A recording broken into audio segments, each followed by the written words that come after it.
जी, खबर शामिल करते हैं लाहौर से। एसपी इकबाल टाउन दफ्तर में अलविदाई तकरीब।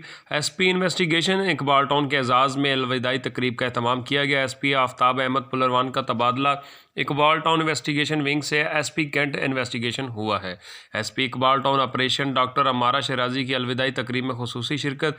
इस मौका पर इकबाल टाउन डिवीज़न के तमाम SDPOs दफ्तरी स्टाफ भी मौजूद था। एसपी डॉक्टर अमारा शराजी ने आफ्ताब अहमद पुलरवान को फूलों का गुलदस्ता पेश किया।